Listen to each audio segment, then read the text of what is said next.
예, 안녕하세요. 방금 소개받은 이용성입니다. 소개받은 데서 저는 기자고요. 영어 교육 전문가는 아닙니다. 영어 교육에 대해서는 아마 이 자리에 앉아 계신 분들이 저보다 훨씬 더 많이 알고 계시라고 생각됩니다. 제가 이 자리에 그럼에도 불구하고 선 것은 이 주제가 4차 산업혁명 시대에 이제 영어 교육의 어떤 패러다임 변화에 대해서 얘기를 하면서 영어를 늘 일상적으로 쓰는 사람들이 현장에서 느끼는 그런 변화들에 대해서 그 변화의 방향에 대해서 짚어줌으로써 영어 교육에 대해서 그러면 우리 미래 세대들이 그 영어를 인공지능이 인간 능력을 대체해가는 이 4차 산업혁명 시대에도 여전히 영어 교육이 중요한가, 중요하다면 어떤 방향으로 가야 할 것인가, 그런 쪽을 한번 짚어보고 생각을 해보면은 앞으로 여기 계신 분들이 정말 우리의 미래, 대한민국의 미래 세대에 도움이 될 만한 훌륭한 교재들을 만드는데 도움이 되지 않을까, 그런 생각으로 제가 수락을 했습니다. 그래서 영어 교육의 목적이라고 생각하면 너무 이론적이고 전문적인 얘기를 하면 굉장히 좀 어려워질 것 같고요. 쉽게 생각하면 아마 영어를 잘하게 만드는 게 목적이 아닐까 싶습니다. 그러면은 영어를 잘하게 만드는 게 목적이다. 그렇다면은 영어를 잘한다는 것은 과연 무엇일까에 대해서도 한번 이 두 가지 질문에 대해서 한번 좀 생각을 해보려고 합니다. 제가 좋아했던 시트콤인데요. 사인펠드라고 아시는 분도 있을지 모르겠는데, 저희 미드를 보면은, 미드로 영어 가르치는 분들도 많잖아요. 그렇죠? 근데 미드를 보면, 자, 미국 사람들 어떻게 영어를 저렇게 잘할까? 이렇게, 참 신기해하고, 저렇게 나도 저렇게 영어 잘했으면 좋겠다. 그런 생각 하는 분들도 많을 텐데, 그럼 영어를 다 어렸을 때부터 잘해야 된다고 생각을 하는데, 그러면 영어를 도대체 왜 잘해야 할까요? 라고 또 물어본다면, 여기 뭐 해석해드릴 필요 없죠. 그래서 참 좋은 것 같아요. 굳이 또 해석을 안 해도 잘 아시기 때문에. 영어가, 영어를 할 필요가 없는데 뭐 영어를 왜 해야 되냐? 호머 스미스니 한 얘기고요. 그런 지금 말씀드린 영어를 왜 해야 되고, 영어를 잘하는 것은 무엇이고, 그런 질문들에 대해서 생각해보는 것들이 이 강의에 초점이 될 것 같습니다. 그래서 저에 대해서 간단히 소개를 드리면은, 저는 이제 기자이기도 하고, 이 직전에는 화웨이라는 한 매출 90조 원 정도 되는 중국 글로벌 회사의 PR부장으로 일도 했습니다. 그리고 미국에서도 워싱턴 DC의 중앙일보에서 잠깐 일을 했고, 주로는 가장 오래 있던 데는 코리아 헤럴드하고 코리아 타임즈라는 영어 신문사에서 문화 담당 기자, 뭐 경제 담당, 사회 담당 기자로 오랫동안 일했습니다. 한 10년 가까이 일을 했고, 그 한류 관련한, 제가 이제 기자 생활할 때는 한류 붐이 막 일때라서 한류 취재를 굉장히 많이 했어요. 한식 취재도 많이 하고, 세계를 보면서 이제 성공한 한식당, 그 다음에 한류 연예인들 콘서트 취재도 많이 하고, 그렇더니, 누군지 아시겠어요? 네? 예, 보아죠, 보아. 굉장히 어렸을 때, 한 16, 17살 때, 그 요코하마 아레나 콘서트에서, 찍은 사진이고요. 요즘도 많이 나오는 한 남자, 예, 김종욱 씨 있고, 예, 그렇습니다. 첫 직장은 현대기아차 공채를 시작해가지고 해외 마케팅에서 일을 했고, 영국에서 유학을 했습니다. 굉장히 좀 산만하게 일을 한 것처럼 보이지만 공통점이 하나 있는데, 항상 그 국제 업무가 주였다는 겁니다. 항상 영어를 늘 사용하고, 외국인들과 많이 접촉을 하고, 그러면서 영어의 중요성에 대해서 늘 새롭게 생각하고, 영어가 사용되는 글로벌 업무의 변화 환경에 대해서도 늘 최근까지도 피부로 느끼고 있습니다. 제가 일을 하고 있는 이코노미조선은 이런 잡지입니다. 2년 전에 재창간했고요. 저희 차돌아 포인트는 국제 트렌드입니다. 그래서 제가 늘 하는 일이 세계적인 이 주제별로 트렌드를 분석을 해서 기사를 쓰고, 또 그 주제에 맞는 해외 전문가들을 직접 만나서 인터뷰하기도 하고, 이메일로 인터뷰하기도 하고, 때로는 SNS를 통해서 인터뷰하기도 합니다. 이걸 보시면은 뭐냐면, 제가 지난 2년 동안 인터뷰한 사람들입니다. 여기 보면은 제가 아까 시간이 좀 남아서 심심해서 한번 세봤거든요. 이게 어떻게 가능할까요? 보면은 제가 해서 이런 말씀 드리기 좀 그렇지만 나름 또 쟁쟁한 분들이 좀 있어요. 많이 있습니다. 보시면 알겠지만 뭐 앨런 크루거 같은 사람도 있고 리카이프 지금 중국의 그 창업 벤처를 이끌고 있는 전 구글 차이나 사장이었던 분도 있고 굉장히 좀 이따 얘기하겠지만 AI의 아버지라고 불리는 스튜어트 러셀 같은 사람도 있고 스티븐 워치 같은 사람도 있고 근데 이게 어떻게 가능했을까요? 세보니까 한 40% 정도는 제가 직접 만나서 인터뷰를 했고 나머지는 아까 말씀드린 대로 이메일과 전화와 때로는 SNS와 온갖 방법을 통해서 인터뷰를 한 거죠. 그래서 어떤 여행 중에 전화번호를 입수해가지고 전화로 인터뷰하기도 하고요. 근데 이 모든 것에서 당연히 영어가 중요한 매개가 될 수밖에 없겠죠. 그리고 또 한 가지 아까 말씀드린 대로 이런 기업 케이스 기사를 많이 쓰고 있어요. 지금도 많이 쓰고 있는데 보시면 뭐 아시겠지만 킹워크스 같은 경우나 아니면 여기 뭐 영국 코스타 커피 얼마 전에 코카콜라가 인수했죠. 그 다음에 러시 비누 같은 경우나 판다 익스프레스나 룰루레몬 지금 어제 제일 잘 나가는 뭐 요가 스타일의 옷 해가지고 지금 굉장히 3조 원 정도 매출이 되는데 캐나다 회사예요. 근데 이 중에서 국내에서 기사로서 처음 다뤄지는 기업들이 굉장히 많아요. 룰루레몬도 그랬고요. 그럼 그게 어떻게 가능했을까요? 예전 같으면은 비행기 타고 가서 회사를 가가지고 회사를 찾아보고 관계자 만나고 CEO 인터뷰 어레인지 해가지고 30분 바쁘다고 그러고 억지로 만나가지고 그 기사를 막 썼을 텐데 지금은 전화 한 통, 이메일, 그 다음에 이 넓은 정보의 바다에서 잘 활용만 하면은 굉장히 훌륭한 것들이 많이 건져내 올릴 수 있는 시대가 됐어요.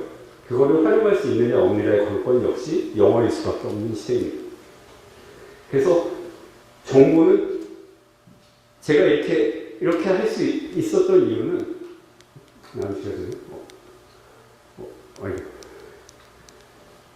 본질적인 거는 예전에도 사실은 이메일이 뭐 1990년대 중후반 벌써 나오지 않았어요. 그리고 그때도 이메일 보내서 인터뷰 할 수 있었겠죠. 뭐 전화도 그때 요금이 좀 비싸서 그렇지 국제전화에서 인터뷰 뭐 못했겠습니까? 그때도 할 수 있었겠죠.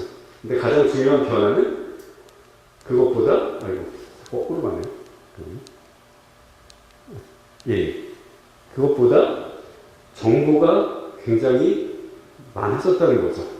정보가 정말 곳곳에 홍수처럼 인터넷을 통해서 쏟아지는 정보가 또 SNS를 통해서 공유가 되고 그런 정보의 상당히 많은 부분들이 영어로 쏟아진다는 거죠. 그리고 그 공유하는 대상들도 중국 사람들도 올리고 인도 사람들도 올리고 하지만 우리가 뭐 중국어, 힌디어를 다 할 수 없으니까 다 영어가 중요한 매개체가 될 수밖에 없다는 거죠. 그래서 이분이 테디 강의를 했던 윌리엄 리처스라는 사람인데 이 사람이 무슨 말이냐 Schools are built upon a fundamental premise that teachers and knowledge and information were scarce. There is no longer the reality라고 그랬는데 그러니까 이 학교라는 것 자체가 정보와 지식이 굉장히 드물다는 구하기 어렵다는 그 전제로 만들어진 것인데 이제 그게 더 이상 유효하지 않다. 이거는 이제 밑에 썼지만 왜 학교인가 뒤에 부제가 긴 부제가 붙습니다. 근데 그런 강의와 또 저술로 유명한 분입니다. 이게 정확히 이분 강의를 제가 다 듣지 못했지만 정확히 제가 공감을 갖고 있는 그 대목이라서 이용을 해봤습니다. 그러면 지금 정보가 이렇게 흔해진 그 내용을 한번 살펴보면은 잘 아시겠지만 지난해 페이스북의 월간 사용자 수가 20억을 돌파했습니다. 25명. 그리고 여기 나온 게 이제 주요 SNS 채널들. 요즘에 뭐 인스타도 많이 하시잖아요. 인스타 사진 중심인데 요즘에 음식이건 뭐건 홍보를 하는데 인스타를 안 하면 되지도 않습니다. 그러니까 이런 수많은 영상과 뭐 유튜브를 통해서 그게 다시 페이스북을 통해서 다시 전해지고 이 많은 정보들이 쏟아지다 보니까 이미 미국에서는 뭐 폭스 채널, 폭스뉴스나 CNN보다 페이스북이 더 정치 뉴스의 채널로서 의존도가 높아진 지가 좀 됐습니다. 그리고 이거는 이제 페이스북의 사용자 수편 이렇게 요즘에 최근에 보안 문제라든지 여러 가지 뭐